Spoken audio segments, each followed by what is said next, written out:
प्रेम. प्रेम म्हणजे काय असतं? हे बघायचं असेल, तर अनिकेत भाऊंच्या आयडीला जाऊन खरोखर बघा.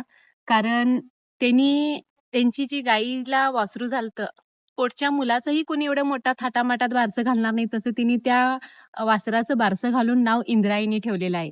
खरोखर अनिकेत भाऊंना मानलं पाहिजे आणि आमच्यासाठी तर ते प्रेरणादायी काम तिने करून दाखवलेलंच आहे आणि खरोखर अनिकेत भाऊंना हॅट्स ऑफ.